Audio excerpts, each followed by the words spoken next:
بسم اللہ الرحمن الرحیم۔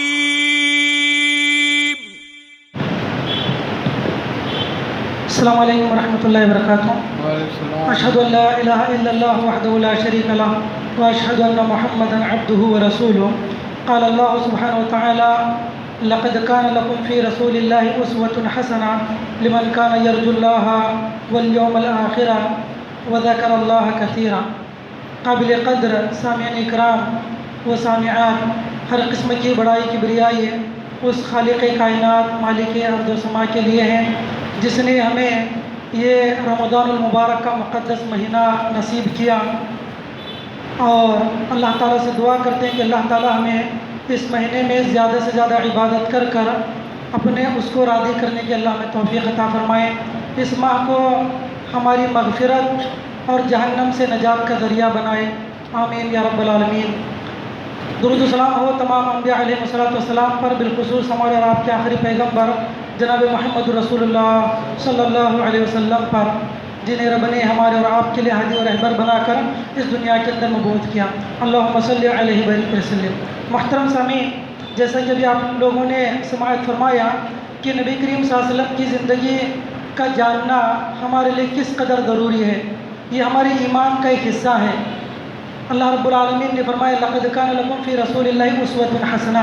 ایک انسان کی زندگی اسی وقت صحیح اور مکمل ہو سکتی ہے جب اس کی زندگی میں نبی کی زندگی آئینہ دار ہو، نبی کی زندگی کو دیکھ کر وہ زندگی گزارتا ہو۔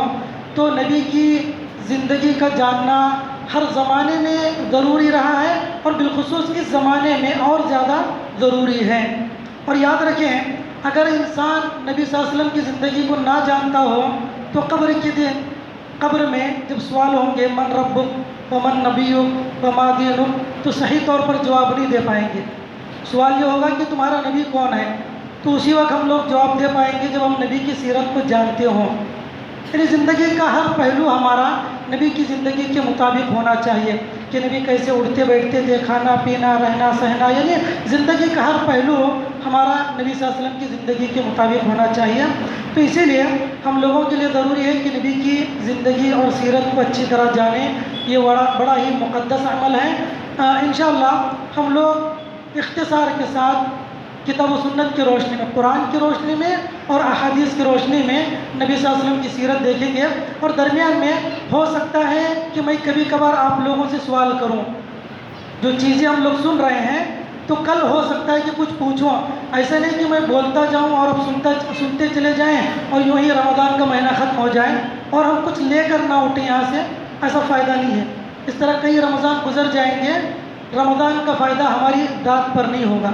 اس لیے جو چیزیں بتائی جائیں غور سے سنیں، یا ممکن ہو تو اس کو نوٹ کرنے کی کوشش کریں، نوٹ کرنے کی کوشش کریں، خصوصاً جی ہاں انشاءاللہ ممکن ہے کہ کل نوٹ بک دی جائے تو نوٹ کرنے کی کوشش کریں۔ اور یاد رکھیں، جو نوٹس ہم لکھتے ہیں یہ گویا کی کتاب کے مانند ہے۔ آپ بہت ساری چیزیں سن کر نوٹ کریں گے تو دوبارہ کبھی بھی 2 سال 4 سال کے بعد اس نوٹ بک کو اٹھا کر دیکھیں گے تو یہ پورا مہینہ آپ کو یاد آ جائے گا، نبی کی پوری سیرت آپ کے سامنے محفوظ نظر آئے گی۔ تو یہ چیزیں نوٹ کرنے کی کوشش کریں، اور جب کوئی چیز پوچھی جائے تو اس کو جواب دینے کی کوشش کریں۔ تو بہرحال یہ مقدس مہینہ ہے جس میں ہم نبی کریم صلی اللہ علیہ وسلم کی سیرت سن رہے ہیں۔ دیکھیے، اللہ رب العالمین نے جب اس دنیا کو بنایا تو اس دنیا کے اندر انسانیت کی رشد و ہدایت کے لیے انبیاء کا سلسلہ جاری کیا، آسمان سے کتابیں نازل فرمائیں۔ انبیاء کا سلسلہ بقول امام ابن قیم رحمہ اللہ، حضرت آدم کے بعد علیہ السلام 10 نسلوں تک امت توحید پر قائم تھی۔ کتنی نسلوں تک؟ 10 جنریشن تک امت توحید پر قائم تھی۔ اس کے بعد جب فساد آنے لگا، اللہ رب العالمین نے دعوت و تبلیغ کے لیے انبیاء کا سلسلہ جاری کیا۔ سب سے پہلے اللہ رب العالمین نے نوح علیہ السلام کو نبی بنا کر بھیجا، ٹھیک ہے؟ اور سب سے آخری نبی محمد صلی اللہ علیہ وسلم، سب سے پہلے نبی بحیثیت مبشر مبلغ نوح علیہ السلام، داعی بنا کر اللہ رب العالمین نے بھیجا۔ تو نوح علیہ السلام جو اس دنیا کے اندر آئے، جب نبی انبیاء کا سلسلہ چلتا رہا تو قومیں برابر حق پر رہی. جب کوئی نبی گزر جاتا تو چند سالوں کے بعد جو ہے اس امت کے اندر بگاڑ اور فساد پیدا ہونے لگتا. پھر اس کے بعد اللہ رب العالمین ایک دوسرے نبی کو مبعوث کر دیتا. اس طرح بہت سارے انبیاء علیہ السلام آئے ہیں. سب سے آخری نبی محمد صلی اللہ علیہ وسلم ہیں. ان سے پہلے حضرت عیسیٰ علیہ السلام ہیں. حضرت عیسیٰ علیہ السلام کے گزر جانے کے بعد نبی کی آمد میں تقریباً 569 ایئرس کا عرصہ گزرا ہوا ہے. اور بعض علماء کہتے ہیں 600 سال کا عرصہ گزرا ہے.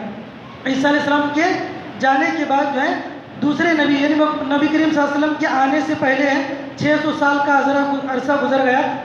لوگوں کے اندر جب انجیل اصل حالت میں باقی نہیں رہی, عیسیٰ علیہ السلام کی تعلیمات باقی نہ رہی, تو اللہ رب العالمین نے نبی کریم صلی اللہ علیہ وسلم کو مبعوث کیا.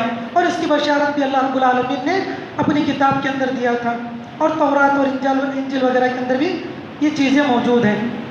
تو بہرحال اللہ کے نبی علیہ السلام کی پیدائش ہوئی عام الفیل کے وقت. عام الفیل جو ہے مشہور واقعہ ہے ہاتھی والوں کا. جب ابرہہ بادشاہ نے کعبۃ اللہ کو ڈھانے کے لیے چند ہاتھیوں کو لے کر آیا, تو اللہ رب العالمین نے اس کو وادی محصر میں کچھ پرندوں کے ذریعے اس لشکر کو نیست و نابود کر دیا. ان کی ہاتھیاں بھی ختم ہو گئیں اور وہ جو ہاتھی سوار تھے وہ لوگ بھی ختم ہو گئے. تو یہ عام الفیل کہلاتا ہے. زمانے قدیم میں جب کوئی انسیڈنٹ ہوتا تو اس انسیڈنٹ کی طرف منسوب کر تاریخ بنائی جاتی.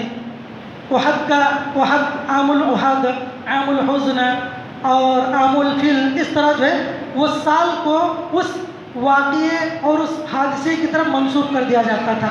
تو عام الفیل کے وقت جو ہے اللہ کے نبی صلی اللہ علیہ وسلم کی پیدائش ہوئی. بعض لوگ کہتے ہیں کہ عام الفیل کے 40 دن کے بعد نبی کریم صلی اللہ علیہ وسلم پیدا ہوئے, اور بعض لوگ کہتے ہیں کہ 4 ماہ کے بعد اللہ کے نبی علیہ السلام پیدا ہوئے. الغرض اسی سال میں اللہ کے نبی پیدا ہوئے جس سال میں یہ واقعہ ہوا تھا. اور یہ واقعہ جو ہوا ہے اس کی تاریخ جو ہے صحابہ کرام سے محفوظ ہے. حالانکہ اس وقت اسلام آیا نہیں تھا. بہت سارے لوگوں نے ان لوگوں کو دیکھا. حضرت عائشہ رضی اللہ عنہا کہتی ہیں, چھوٹی تھی وہ, انہوں نے اپنی زندگی کے اندر ان لوگوں کو دیکھا جو اس ہاتھی کے لشکر میں ہاتھی سوار تھے, بچ گئے تھے. اس وقت بچ گئے تھے. تو بڑھاپے کو جب پہنچے, حضرت عائشہ رضی اللہ عنہا کا بچپن تھا, تو ان میں سے چند ہاتھی سوار تھے جو نابینا ہو گئے اور لوگوں سے بھیک مانگ کر کھایا کرتے تھے. یہ اللہ کی طرف سے عذاب تھا ان کے لیے, اور بالکل صحیح روایت ہے. ان میں سے کچھ ہاتھی سوار بچ گئے تو وہ لوگ جو ہے لوگوں سے مکہ میں کھانا مانگ کر کھایا کرتے تھے. اور یہ چیزیں صحابہ کرام نے اس کا مشاہدہ کیا, اور احادیث کے اندر وہ چیزیں محفوظ رہ گئی ہیں. تو بہرحال عام الفیل میں اللہ کے رسول صلی اللہ علیہ وسلم پیدا ہوئے پیر کے دن 571 عیسوی 571 عیسوی 9 ربیع الاول تاریخ یاد رکھیں. 9 ربیع الاول 571, اور بعض لوگوں نے 570 ہجری بھی قرار دیا ہے. بہرحال 9 ربیع الاول ہے اور ربیع الاول کا مہینہ ہے. تو اس وقت اللہ کے نبی علیہ السلام کی پیدائش ہوئی. یہی جو ہے راجح قول ہے. ویسے کچھ دوسرے اقوال بھی کہے گئے ہیں, لیکن راجح بات یہی ہے. اور واقعہ فیل جو ہے نہ صرف احادیث میں بلکہ قرآن میں شاید بچہ ہمارا یاد رکھتا ہے. سورۃ الفیل سب کو یاد ہے, الم تر کیف فعل ربک باصحاب الفیل الم یجعل کیدہم فی تضلیل. یہ پوری جو ہے سورت ہے الحمدللہ ہم سب کو تقریباً یاد ہے. تو اس وقت جو ہے اس سال اللہ کے نبی صلی اللہ علیہ وسلم کی پیدائش ہوئی, اور ان میں سے کچھ لوگ بچ گئے تھے جن کو صحابہ کرام نے بھی دیکھا ہے. ٹھیک ہے.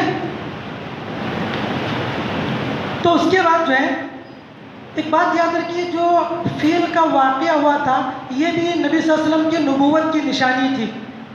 یہ مقدمات تھے کہ ابھی نبی صلی اللہ علیہ وسلم کے لیے راہ ہموار کی جا رہی تھی. اس لیے کہ نصارہ اس زمانے میں چاہتے یہ تھے کہ بیت اللہ کے اوپر قبضہ کیا جائے, بیت اللہ کو ڈھا دیا جائے, اور پھر وہاں پر مکہ میں اپنا تسلط قائم کر دیا جائے. تو اللہ رب العالمین نے اپنے لشکر طیر پرندوں کے لشکر کے ذریعے اس لشکر کو نیست و نابود کر دیا اور کعبۃ اللہ کو خالص اہل عرب کے تابع بنا دیا، اہل عرب کے تابع بنا دیا۔ یہاں پر نصارہ غالب نہیں آئے کعبۃ اللہ کے اوپر، تو یہ نبی کریم صلی اللہ علیہ وسلم کی نبوت کے لیے راہ ہموار کی جا رہی تھی۔ تو یہ جو ہے اللہ کے نبی صلی اللہ علیہ وسلم کی پیدائش کے کچھ آثار ہیں۔ دیکھیے اللہ کے نبی صلی اللہ علیہ وسلم کی پیدائش کو لے کر کچھ بہت سارے جھوٹے سچے واقعات گھڑے جاتے ہیں، اور ہمارے لیے وہی روایتیں کافی ہیں جو صحیح سند سے ثابت ہیں۔ بہت ساری چیزیں نبی صلی اللہ علیہ وسلم کی پیدائش کو لے کر گھڑ دی جاتی ہیں کہ جب نبی پیدا ہوئے تو فلاں فلاں فلاں فلاں چیزیں ہوئی، تو وہ چیزیں جو ہے باختصار یہ ہے، ایک روایت ملتی ہے،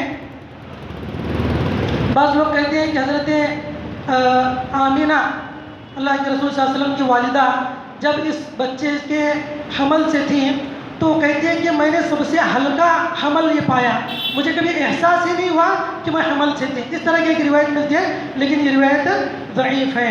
اسی طرح ایک چیز یہ ملتی ہے کہ انہیں خواب میں دکھایا دیا گیا کہ تمہیں ایک بہت بڑی بشارت ملنے والی ہے۔ اس طرح کی روایتیں بھی پیش کی جاتی ہیں، یہ روایت بھی جو ہے درست نہیں ہے۔ اسی طرح ایک روایت یہ بیان کی جاتی ہے کہ جب اللہ کے رسول علیہ السلام پیدا ہوئے تو آپ کے دونوں ہاتھ آپ نے فوراً زمین پر رکھ دیے اور آسمان کی طرف دیکھنے لگے، یہ روایت بھی پیش کی جاتی ہے۔ یہ روایت بھی جو ہے درست نہیں ہے، ضعیف روایت ہے۔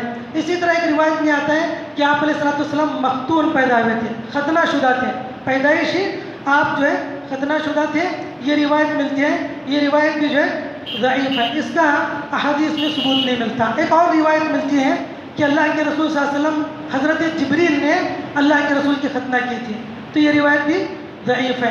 یہ اس طرح کی بہت ساری روایتیں ہیں کہ قیصر و کسریٰ کے جو محل ہیں وہ ہلنے لگے، لرزش ان کے اندر طاری ہو گئی، اس طرح کی روایت ملتی ہے۔ مجوسیوں کے یہاں جو آگ ہمیشہ جلا کرتی تھی، نبی صلی اللہ علیہ وسلم کی پیدائش کے دن وہ آگ بجھ گئی، اس طرح کی روایتیں ملتی ہیں، تو یہ تمام روایتیں ضعیف ہیں۔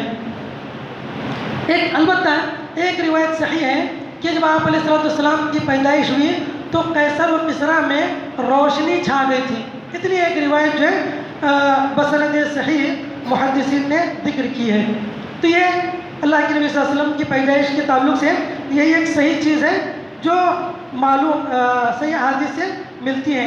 اس کو امام محمد بن اسحاق رحمہ اللہ نے صحیح سند کے ساتھ ذکر کیا ہے۔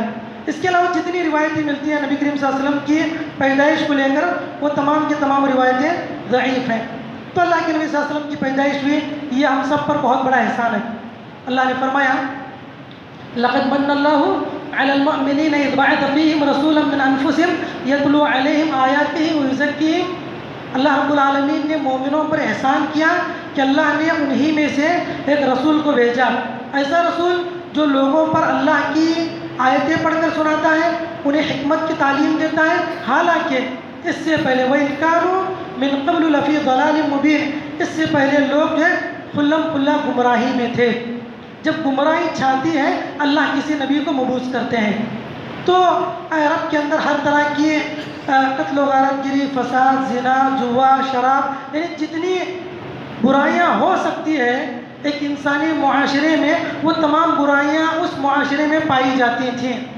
اسی لیے اللہ نے فرمایا وَإِنْ كَانُوا مِنْ قَبْلُ لَفِي ضَلَالٍ مُبِينٍ، کھلم کھلا گمراہی میں تھے۔ اس وقت اللہ کے نبی صلی اللہ علیہ وسلم کی پیدائش ہوئی، تو اللہ کے نبی صلی اللہ علیہ وسلم کی پیدائش مومنوں کے اوپر، مسلمانوں کے لیے اللہ کا سب سے بڑا انعام ہے، اللہ کا بہت بڑا احسان ہے۔ اللہ کے نبی صلی اللہ علیہ وسلم کی پیدائش ہوئی، اس کے بعد کا مرحلہ ہے مرحلہ رضاعت، دودھ پلانے کا مرحلہ۔